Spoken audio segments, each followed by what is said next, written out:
और साथ ही साथ आदरणीय राहुल गांधी जी का बिहार की धरती पर, कैमूर की धरती पर इनका जोरदार स्वागत करते हैं। सभी लोग जो है जोरदार ताली मार करके इनका स्वागत करेगा। प्रयास कीजिए। आज आप लोगों के बीच राहुल गांधी जी आए हैं और पूरे देश में इनका कार्यक्रम जो है वो चल रहा है। भारत जोड़ने का कार्यक्रम चल रहा है। एक तरफ ताकतें हैं जो भारत को तोड़ना चाहती है, एक तरफ ताकत है जो भारत को जोड़ना चाहती है। एक तरफ नफरत की राजनीति की जा रही है, एक तरफ प्यार की बात की जा रही है, जोड़ने की बात की जा रही है, भाईचारे की बात की जा रही है। आप सब लोगों को तय करना है कि आप इनका साथ देने का काम कीजिएगा। जो लोग भारत को तोड़ने के साथ काम कर रहे हैं या जो लोग भारत को जोड़ने का काम कर रहे हैं, और आप सब लोग जानते पूरे देश भर में किसान हो, नौजवान हो, युवा हो, मजदूर हो, सभी लोग मोदी जी के शासन में सभी लोग जो है परेशान हैं। और हम लोग सब लोग आप लोगों के बीच आए, अपनी बात रखने आए हैं कि जिस प्रकार से मुद्दे की बात होनी चाहिए। मेरा मानना है कि अगर समाज में अगर कोई सबसे बड़ा दुश्मन है तो वो बेरोजगारी है। नौजवान लोग पढ़ लिख के डिग्री लेकर के भी बेरोजगार है और लगातार मोदी जी के राज में बेरोजगारी दर जो है बढ़ता चला जा रहा है। हमने 2020 के चुनाव में वादा किया था कि अगर आप लोग हमको मुख्यमंत्री बनाइएगा तो 10 लाख नौजवानों को सरकारी नौकरी देने का काम करेंगे। लेकिन 2020 का जब चुनाव रिजल्ट आया तो बहुमत के लिए 122 चाहिए था। हम लोग बहुमत पास कर गए थे, लेकिन छल कपट से ये लोग 122 के जगह हम लोगों को 114 के आसपास रोकने का काम किया। आपकी सरकार बन गई थी, लेकिन छल कपट किया गया। किसी विधायक को 50 वोट से हराया गया, किसी को 12 वोट से हराया गया, किसी को 100 वोट से हराया गया, किसी को 500 वोट से हराया गया। 4 बजे के बाद गिनती बंद कर दिया था। फिर रात के अंधेरे में 12 बजे के बाद गिनती शुरू किया था। फिर भी सरकार बनी, हम विपक्ष में आए, हमें स्वीकार था, फिर भी हमने ठाना था कि बेरोजगारी मुद्दे को लेकर के हम लड़ाई लड़ने का काम करेंगे। फिर बाद में आप लोग तो माननीय मुख्यमंत्री जी को जानते ही हैं, हमको बताने की जरूरत नहीं है। आदरणीय लालू जी के पास आए, हमारे घर आए, उन्होंने कहा कि हमारे पार्टी के भाजपा वाला तोड़े था, हमारे विधायक लोग इनके नुभावा था, महाराष्ट्र में तोड़ दिया, पैसा से प्रलोभन से भाजपा वाला ऑपरेशन लोटस चला रहा था, झारखंड में प्रयास कर रहा था, कर्नाटका में किया, मध्य प्रदेश में किया। तो मुख्यमंत्री जी गिड़गिड़ाते हुए आए और हाथ जोड़ करके ऐसे ही माफी मांगे हमारे माता पिता से, हमसे बहुत बड़ा गलती हो गया, मोदी जी हमारे दल को तोड़ रहे हैं, लालू जी, राबड़ी जी हमको माफ कीजिए और फिर से आइए मिलते हैं और 2024 में भाजपा को रोकने का काम करते हैं। हम नहीं चाहते थे कि हम मुख्यमंत्री जी का साथ दें। काहे हम जानत रही,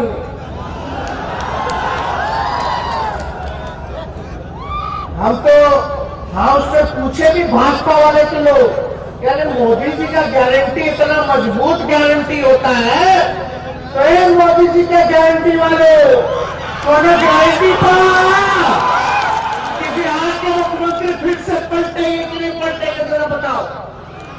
तो विधानसभा में सब भाजपा वाला चुप हो गया, कोई गारंटी लेने को तैयार नहीं। भाजपा के राष्ट्रीय प्रवक्ता बोलता है कि हम नहीं ले सकते उनका गारंटी। तो हम जान रहे थे, लेकिन देश भर के नेताओं का दबाव था। सब लोग चाहते थे कि भाई कुछ भी हो जाए लालू जी, अगर नीतीश जी सच्चे मन से आ रहे हैं तो आप उनको स्वीकार कीजिए, चाहे जो त्यागना हो, जो कुर्बानी देनी हो, दे करके देश को बचाने का काम कीजिए, देश के लोकतंत्र को बचाने का काम कीजिए, देश के संविधान को बचाने का काम कीजिए। यही एक शर्त था जिसके लिए हम और नीतीश कुमार जी साथ आए थे। और उन 17 महीनों में साथ आए, हम उप मुख्यमंत्री बने और हमारा जो एजेंडा था, भले ही मुख्यमंत्री ना बने हो, लेकिन हमारा एजेंडा था 10 लाख नौजवानों को सरकारी नौकरी देने का। इन ताके मुख्यमंत्री से नीतीश कुमार जी थके हुए थे, उनसे हमने 5 लाख सरकारी नौकरी हमने दिलवाने का काम किया, नियुक्ति पत्र वितरण बंटवाने का काम किया। और अभी और बहाली आने वाला है जिसका फाइल हम करके गए हैं, जो मुख्यमंत्री जी रोके हुए स्वास्थ्य विभाग पे आने वाला है। तो हम लोगों का साफ है, चाहे हम पक्ष में रहे या विपक्ष में रहे, मुद्दे की बात करेंगे, जनता की बात करेंगे और संघर्ष करने का काम करेंगे। जो आप लोगों का अधिकार है उसको हम लोग दिलाने का काम करेंगे। तो इस दिशा में हम लोग काम किए, जाति आधारित गणना करें, मान दो हम लोगों ने टोला सेवक का, तालमी वर्कर्स का, आंगनबाड़ी का, सबका मानदेय जो है हम लोगों ने दुगुना करने का काम किया। आशा ममता जो दीदियां थी उनका भी हम फाइल करके गए हैं, 2500 रुपए हम कर दिए हैं, लेकिन अभी भी मुख्यमंत्री जी फाइल रोक करके बैठने का काम किए हैं। तो फिर से माननीय मुख्यमंत्री जी जो है भाजपा की तरफ चले गए। हम लोग पूछे कि भाई क्या कारण है, काहे गए, तो उनके पास कोई जवाब नहीं है कि वो भाजपा के साथ क्यों चले गए। तो हम तो नहीं बता सकते ईडी का डर है या सीबीआई का डर है, लेकिन हम सब लोगों को, जो आपकी बात कर रहा है, राहुल जी आपकी बात कर रहे हैं, जनता की बात कर रहे, गरीब की बात कर रहे, किसान मजदूर नौजवानों की बात कर रहे हैं, असल मुद्दों के बारे में बात कर रहे हैं। हम हो या और हमारे साथी हो, मोदी जी जवाब नहीं देना चाहते हैं कि क्यों नहीं किसानों का आय दुगुना किया, क्यों नहीं 2-2 करोड़ रोजगार बांटने का काम किया, क्यों नहीं हर एक के खाते में 15-15 लाख देने का काम किया, 22 तक सबको पक्का मकान देने का वादा किया था। अगर ये सवाल हम लोग पूछते हैं तो मोदी जी अपने सीबीआई, ईडी, इनकम टैक्स जो इन्हीं के पार्टी के प्रकोष्ठ के रूप में काम कर रहे, सेल के रूप में काम कर रहे, वो हम लोगों के पीछे लगा दिया जाता है। लेकिन हम आप लोगों को कहना चाहते हैं, हम लोग डरने वाले लोग नहीं हैं। लड़ाई लड़ेंगे, आपकी लड़ाई लड़ना है, आपको अधिकार दिलाना है। तो आप सब लोग हाथ उठा के बताइए, लड़ाई लड़ना कि नहीं लड़ना? लड़ना होगा तो भाजपा बनाओ, भाजपा बनाओ।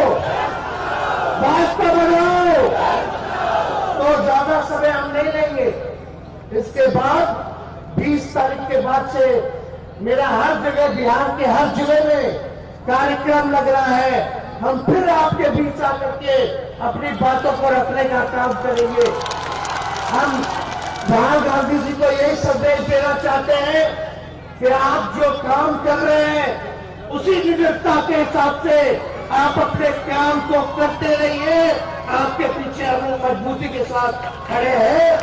कोई भी समय आएगा हम लोग कोई भी कुर्बानी देने के लिए हम लोग खड़े रहेंगे, लेकिन देश का सौदा नहीं होने देंगे। जिन पूंजीपतियों को देश को बेचने का काम कर रहे हैं वो काम नहीं होना चाहिए। आपका अधिकार मिलना चाहिए। मेरी चंद शब्दों के साथ आप सब लोगों को हम धन्यवाद देते हैं, आप सब लोगों को बधाई देते हैं।